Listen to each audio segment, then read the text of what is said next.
Saudara, bolehkah menerangkan maksud menerima Roh Kudus melalui penumpangan tangan?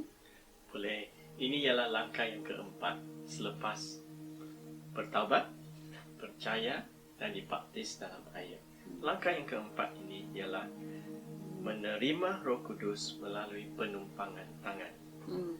Tetapi kalau kita boleh imbas kembali, petikan Ibrani 6 ayat 1 hingga 2. Bolehkah kita baca semula? Dengan demikian, marilah kita tinggalkan perbincangan asas ajaran tentang Kristus dan terus beralih kepada kesempurnaan. Usahlah kita letakkan asas lagi, yaitu taubat daripada perbuatan yang sia-sia dan beriman kepada Allah, ajaran tentang pembaptisan, penumpangan tangan, kebangkitan daripada kematian, dan hukuman yang kekal. Petikan ini memberi kita 6 perkara yang dikatakan ajaran, asas ajaran tentang Kristus. Jadi sepanjang kursus ini, kita telah mempertimbangkan 5 perkara. Biar saya kena pasti ini untuk kita. Yang pertama dikatakan taubat daripada perbuatan yang sia-sia. Apakah perbuatan yang sia-sia? Ialah melakukan kerja baik, kerja amal dan ibadah agama untuk cuba menyelamatkan diri dan melayakkan diri untuk penyelamatan. Itu ialah perbuatan yang sia-sia. Jadi kita perlu bertaubat daripada itu dan taubat daripada dosa-dosa kita. Keduanya ialah beriman kepada Allah, iaitu sama dengan kepercayaan kepada Yesus Kristus. Seterusnya, ajaran tentang pembaptisan yang kita telah pertimbangkan pada sesi yang lalu dan sesi ini juga. Sebab pembaptisan ada 2 jenis, iaitu pembaptisan air dan pembaptisan roh. Ya.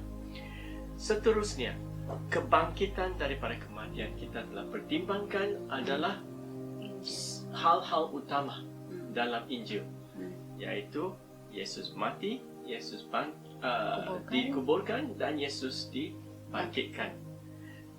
Seterusnya, yang kelima ialah hukuman yang kekal. Dan itu kita telah jelaskan bahawa dalam berita buruk, Tuhan yang suci dan adil mesti menghukum dosa. Sebab dosa itu adalah satu pemberontakan yang menghina dan juga menyinggung perasaan Allah yang Maha Suci dan Maha Kuasa. Jadi tinggal satu saja dalam senarai ajaran ataupun asas ajaran tentang Kristus, iaitu penumpangan tangan. Jadi apakah penumpangan tangan? Penumpangan tangan ialah suatu cara berdoa yang intensif dan berfokus untuk memperolehi berkat Allah. Mari kita pertimbangkan beberapa ayat untuk menyokong definisi ini. Kisah Para Rasul bab 8 ayat 14 hingga 17.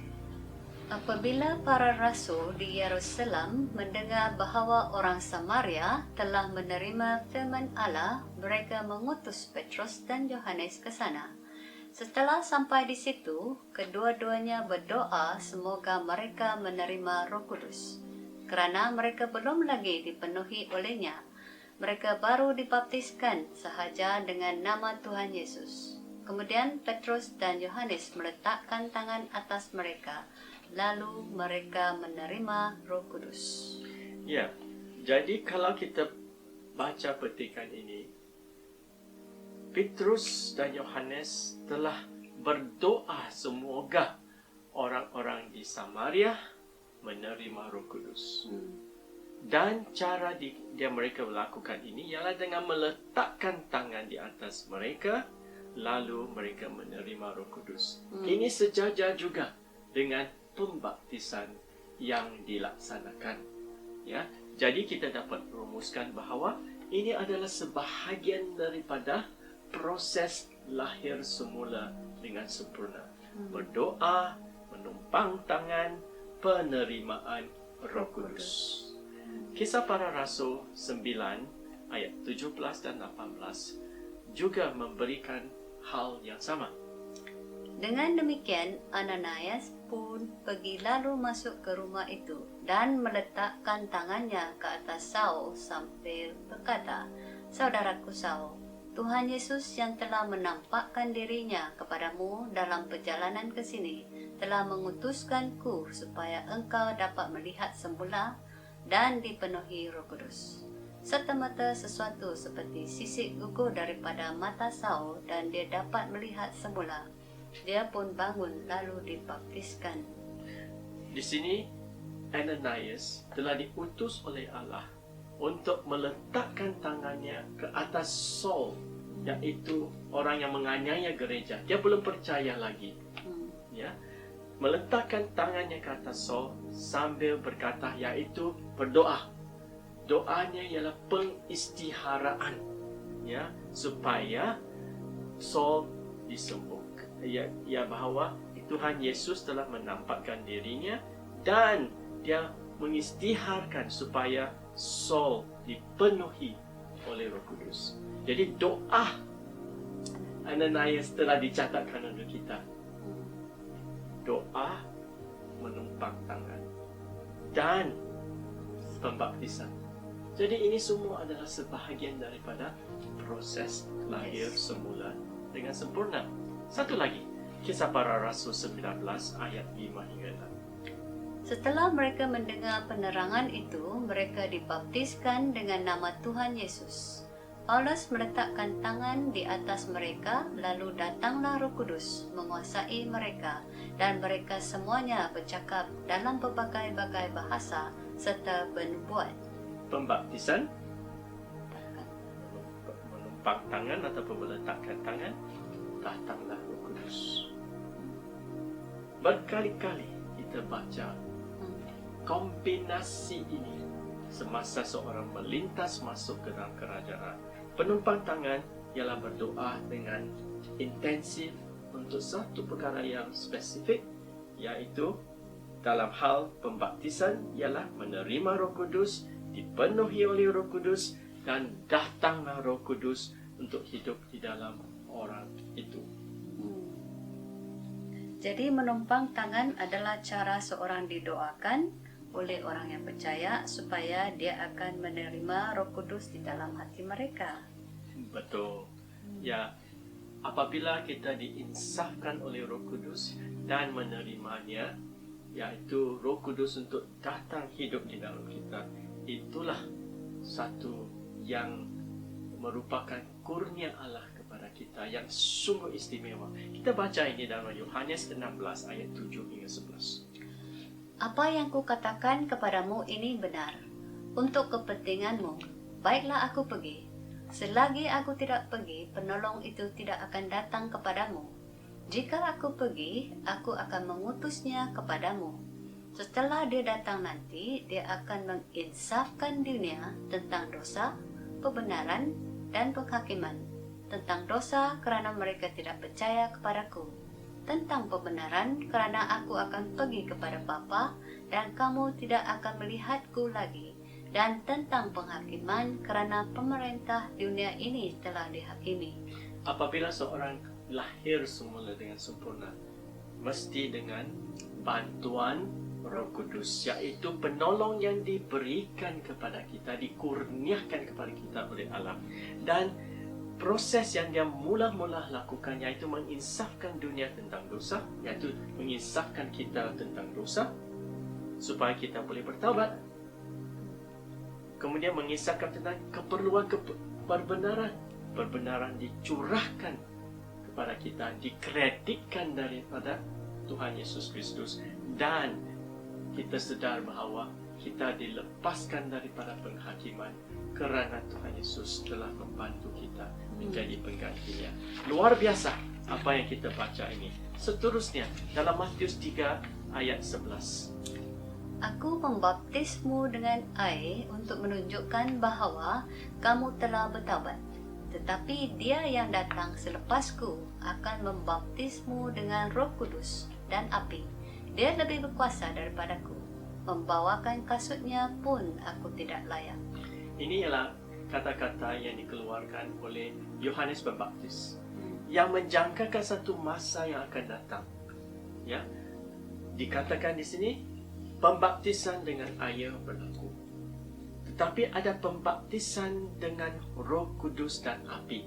Itulah yang berlaku apabila Tuhan Yesus telah mati, dikuburkan, bangkit, dan kemudian telah dimuliakan ke surga. Roh Kudus diutus pada hari Pentakosta dan dia datang untuk membaptis orang yang percaya dengan Roh Kudus dan dengan api. Itulah yang kita lihat berlaku dalam Kisah Para Rasul bab 2. Seterusnya dalam 1 Korintus 6 ayat 17 hingga 19. Apabila seseorang menyatukan diri dengan Tuhan, rohnya akan menjadi satu dengan roh Tuhan. Jauhilah perbuatan cabul. Dosa lain tidak dilakukan terhadap tubuh sendiri. Tetapi seseorang yang melakukan perbuatan cabul berdosa terhadap tubuhnya sendiri. Kamu tentu tahu bahawa tubuhmu itu tempat kediaman Roh Kudus yang telah dikurniakan Allah kepadamu. Tubuhmu bukanlah milikmu, tetapi milik Allah. Ini adalah keajaiban yang seterusnya. Kita bukan saja disatukan dengan Tuhan Yesus Kristus semasa pembaptisan dalam air, tetapi bila pembaptisan Roh Kudus berlaku, itu juga bermaksud roh kita disatukan dengan Roh Kudus. Kesatuan ini dimeteraikan dengan Roh Kudus mendiami dalam tubuh kita. Ini adalah yang penting. Sebab itu, di dalam Efesus bab 5 ayat 18 kita baca. Dan janganlah mabuk air anggur yang berupa maksiat. Sebaliknya, penuhi diri dengan roh. Roh akan mendiami tubuh kita sepanjang hidup kita. Dan sepanjang hidup kita, kita perlu penuhi diri dengan roh, iaitu tunduk kepada dia, dan biarlah Roh Kudus yang menguasai kita dalam hidup kita. Jadi kalau saya boleh rumuskannya, semasa berlaku pembaptisan roh, ada beberapa tanda yang kita boleh perhatikan. Di antaranya ialah kata-kata nubuat yang diluahkan daripada mulut dan meluap daripada hati, yang menunjukkan bahawa kerja pembaptisan roh ini telah berlaku. Mari kita baca Lukas 6 ayat 45. Orang yang baik membuahkan hal-hal yang baik daripada khazanah simpanannya, kerana hatinya penuh kebaikan. Orang yang jahat membuahkan hal-hal yang jahat, kerana hatinya penuh kejahatan. Yang diluahkan mulutnya meluap daripada hatinya. Ya, apa yang kita perhatikan apabila berlaku pembaptisan roh, ialah kata sesuatu yang meluah keluar daripada hati. Ya. Itulah yang kita hendak perhatikan. Dalam 1 Korintus 14 ayat 3, kata apa yang meluap keluar dari hati ialah kata-kata nubuat. Kata-kata nubuat ditakdirkan sebegini. Sebaliknya, apabila seseorang bernubuat, dia bercakap kepada sesama manusia dengan kata-kata yang membina, menasihati dan menghibur. Nubuat bukan maksudnya hanya ramalan. Kata-kata yang membina, kata-kata yang menasihati, dan kata-kata yang menghibur juga merupakan nubuat. Jadi, salah satu ialah apabila seorang dipenuhi oleh roh ataupun mengalami pembaptisan roh, kata-kata nubuat akan mencurah keluar daripada hatinya. Kisah Para Rasul 8 ayat 39. Setelah mereka keluar dari air, roh Tuhan mengambil Filipus dari situ. Sida-sida itu tidak melihatnya lagi, lalu meneruskan perjalanan dengan sukacita. Ini juga dapat diperhatikan. Pembaptisan dalam roh sesuatu sukacita meluap keluar daripada hati. Dalam Kisah Para Rasul 16 ayat 15, kita lihat tanda yang ketiga. Tadi yang pertama ialah kata-kata nubuat. Yang kedua ialah sukacita. Apalagi yang meluap daripada hati kita. Setelah dia dan seisi rumahnya dibaptiskan, dia berkata, "Jika pada hemat kamu, aku ini benar-benar percaya akan Tuhan, marilah tinggal di rumahku." Demikian dia bersungguh-sungguh mengajak kami ke rumahnya. Perubahan berlaku dalam hati. Dan seorang seperti Lydia di sini, yang dimaksudkan dia, bila dia dibaptis dalam air dan dibaptis oleh Roh, dia ingin melakukan perbuatan yang baik. Ini meluap daripada hatinya. Begitu juga kalau kita baca berkaitan dengan seorang ketua penjara juga di kota yang sama, iaitu Filipi. Dalam Kisah Para Rasul 16 ayat 32 hingga 34. Mereka pun menyampaikan firman Tuhan kepadanya dan seisi rumahnya. Pada malam itu juga ketua penjara membasuhkan luka-luka Paulus dan Silas. Dia dan seisi rumahnya dibaptiskan. Selepas itu dia membawa Paulus dan Silas naik ke rumahnya serta menghidangkan makanan untuk mereka dengan amat sukacita kerana dia sekeluarga telah percaya kepada Allah. Pada awalnya, ketua penjara ini tidak hiraukan Paulus dan Silas yang berdarah. Tetapi apabila dia telah diinsafkan, dia bertaubat, percaya dan dibaptis, berlakulah sesuatu yang meluap dari hati, iaitu ingin melakukan perbuatan yang baik. Inilah yang dimaksudkan dia membasuh luka-luka Paulus dan Silas. Perubahan dalam hati, meluap keluar dalam perbuatan. Keduanya, dia bawa mereka dua untuk menghidangkan makanan untuk mereka makan.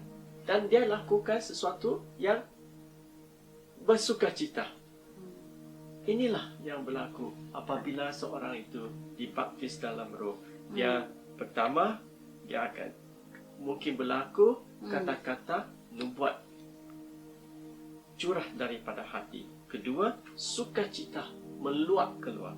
Ketiga, perubahan hati dan dalam bentuk perbuatan yang baik dan hidup yang suci akan berlaku. Anugerah penyelamatan di Yesus Kristus begitu istimewa sekali. Memang. Namun begitu amat sayang sekali apabila orang Kristen sendiri tidak sedar akan nilai penyelamatan di dalam Yesus Kristus yang tidak terhingga.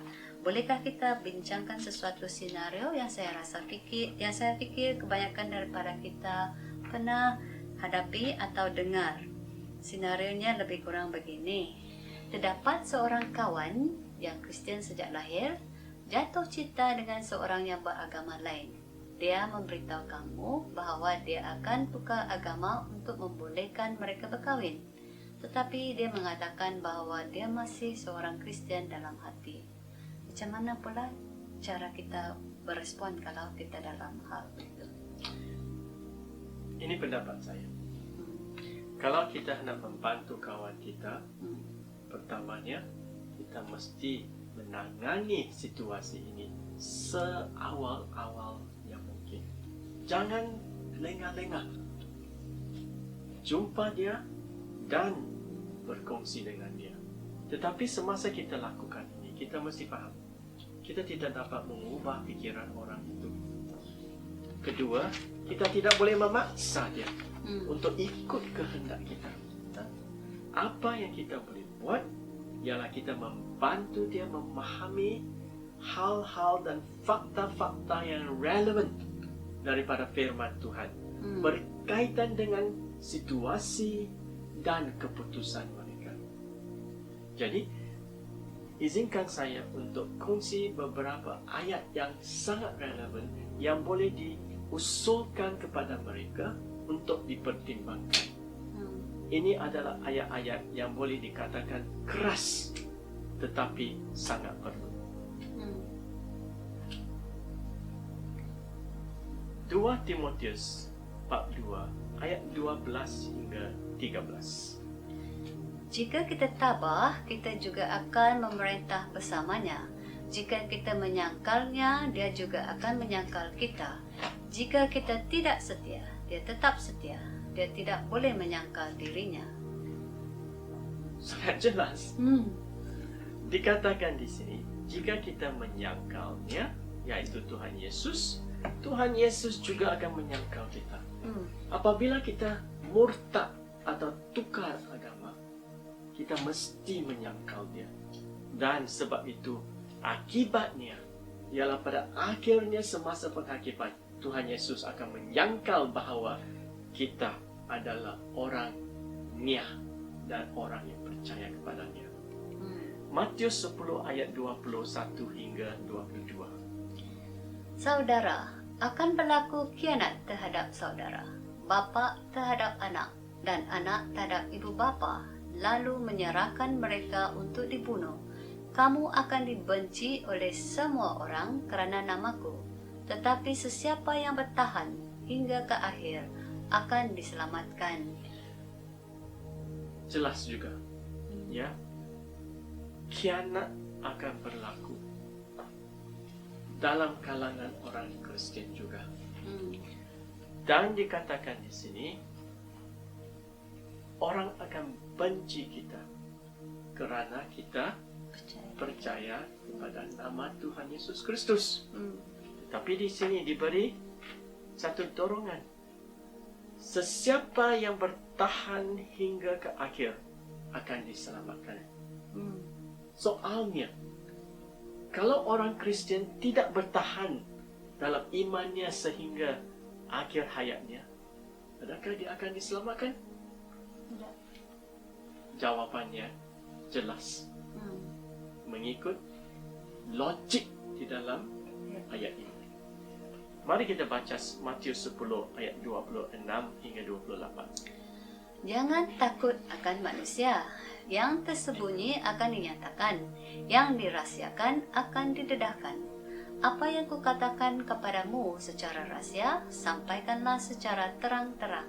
Apa yang dibisikkan di telingamu, umumkanlah dari atas bumbung. Jangan takut akan mereka yang hanya dapat membunuh jasad, tetapi tidak berkuasa memusnahkan jiwa. Takutilah dia yang berkuasa memusnahkan jasad dan jiwa di dalam neraka. Ayat ini mendorong kita supaya jangan takut kepada manusia. Manusia mungkin ada kuasa memusnahkan tubuh kita, tetapi tidak ada kuasa untuk memusnahkan jiwa kita. Tetapi yang kita patut takut ialah Allah yang Maha Kuasa. Sebab Allah boleh memusnahkan jasad dan jiwa di dalam neraka, iaitu lautan api. Kita dilontar, dihumban ke dalam api neraka untuk selama-lamanya terpisah daripada Allah. Itulah yang dikatakan jahanam. Matius 10 ayat 32 hingga 33. Sesiapa mengakuiku di hadapan orang ramai, akan ku akui di hadirat Bapa-Ku di syurga. Sebaliknya, sesiapa yang menyangkalku di hadapan manusia, akan ku sangkal di hadirat Bapa-Ku di syurga. Sama juga. Kemarannya, kalau kita menyangkal Tuhan Yesus Kristus di hadapan manusia, untuk apa jua sebab? Mungkin untuk kahwin, kerana cinta, ataupun kita takut. Kita dikatakan di sini, Tuhan Yesus akan menyangkal kita di hadirat Bapa semasa penghakiman kita. Matius 24 ayat 13. Namun demikian, sesiapa yang bertahan ke saat akhir akan diselamatkan. Syaratnya untuk diselamatkan ialah kita mesti bertahan ke saat akhir. Kalau tidak bertahan sehingga saat akhir, adakah kita akan diselamatkan? Logik dalam perkataan ini ketara sekali. Yakobus 1 ayat 12. Diberkatilah orang yang tabah menghadapi cobaan. Apabila mereka berjaya menangi cobaan itu, mereka akan mendapat mahkota kehidupan yang telah dijanjikan Allah kepada orang yang mengasihinya. Untuk mendapat mahkota kehidupan, syaratnya telah dikatakan di sini, yaitu kita mesti menghadapi cobaan dan menangani cobaan dan mengalami kejayaan ke atas cobaan itu. Ya, itulah untuk memperolehi mahkota kehidupan, itulah syaratnya. Tidak boleh kita ketepikan syarat itu untuk memperoleh mahkota kehidupan. Wahyu 2 ayat 10. Janganlah takut terhadap apa yang kamu dertai kelak.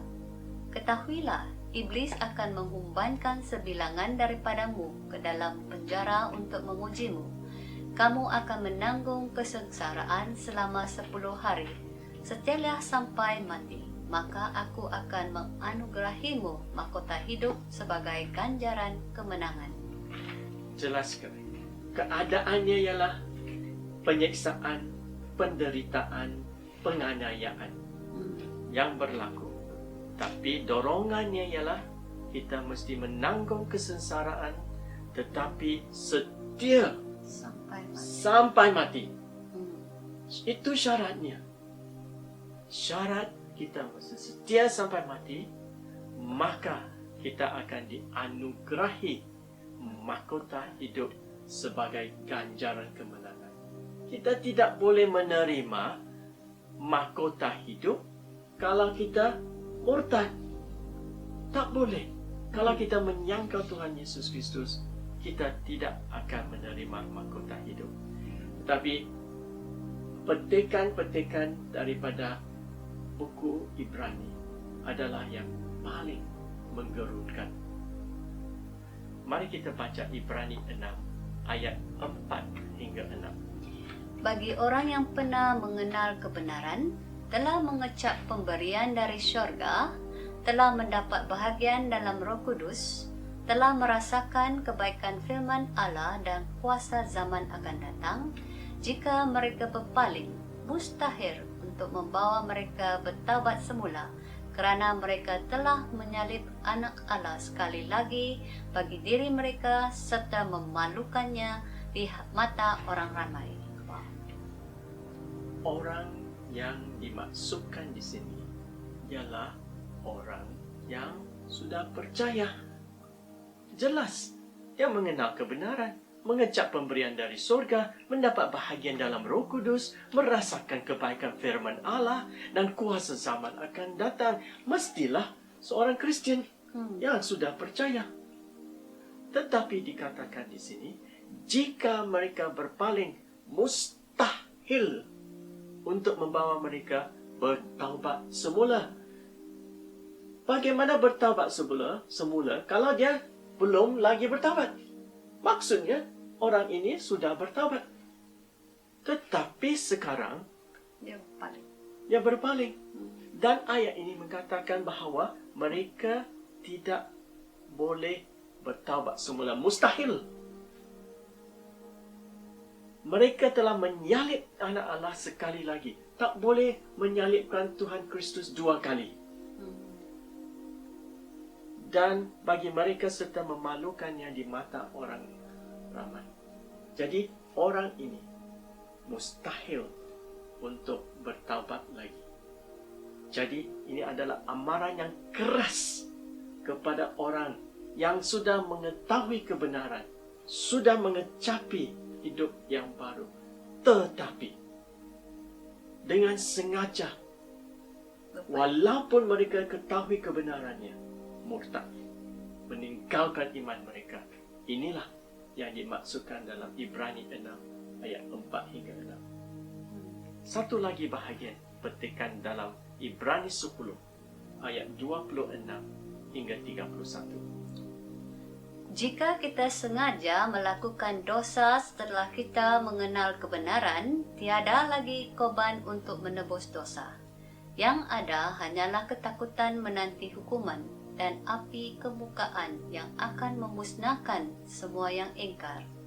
Sesiapa yang menolak hukum Musa mati tanpa belas kasihan atas kesaksian 2 atau 3 orang saksi. Pada hikmatmu, betapakah lebih dahsyatnya hukuman yang dianggap setimpal bagi orang yang telah melanyak anak Allah di bawah kakinya, memandang ringan kepada darah perjanjian yang telah menyucikannya dan menghina roh kasih kurnia? Kita mengenal Dia yang berfirman, "Pembalasan adalah hakku, aku akan membalas." Demikian firman Tuhan. Dan juga Tuhan akan menghakimi umatnya. Sesungguh dahsyatnya jatuh ke tangan Allah yang hidup. Kalau kita perhatikan ini, petikan ini merujuk terus kepada umat Allah. Disebut di situ, dalam ayat itu, menghakimi, Tuhan akan menghakimi umatnya.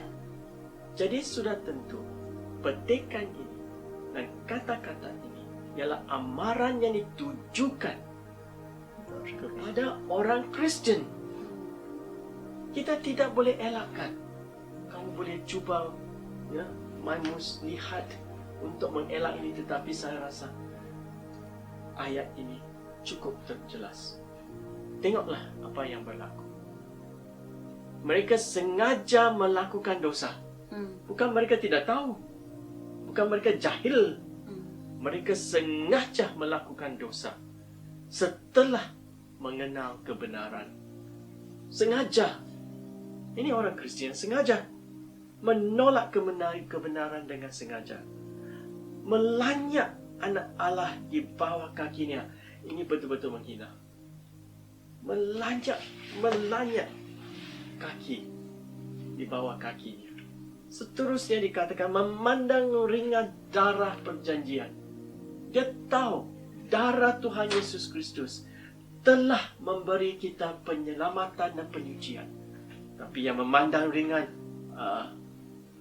menghina Roh Kudus.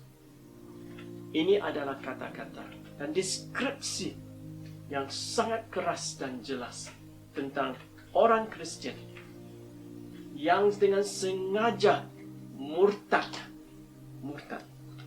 Dan amarannya jelas dalam ayat 24. Tiada lagi korban untuk menebus dosa. Jelas. Mustahil untuk bertaubat. Ibrani 6. Tiada lagi korban untuk menebus dosa mereka. Inilah realitinya. Inilah amaran yang keras yang terkandung di dalam firman Tuhan. Jangan main dengan api. Tidak ada yang patut dilepaskan daripada iman kita untuk dunia ini, untuk barang-barang fana, untuk sesiapa sahaja di dalam dunia ini. Tidak patut kita tukarkan dan gadaikan iman dan warisan penyelamatan kita hanya untuk perkara-perkara yang fana sahaja. Inilah amaran yang kita mesti bantu mereka faham jika mereka mau buat keputusan untuk bertukar agama dan menyangkal Tuhan Yesus Kristus. Itulah sahaja yang kita boleh buat. Menunjukkan amaran di dalam firman Tuhan. Dan berdoa untuk mereka. Agar Tuhan akan menunjukkan belas kasihan kepada mereka. Dalam keadaan mereka yang ingin menggadaikan iman mereka dan hilang penyelamatan mereka itu.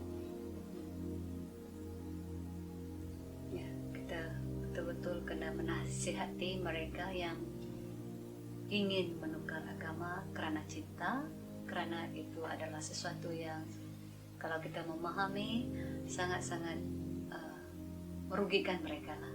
Betul. Sangat merugikan. Sangat-sangat merugikan. Terima kasih.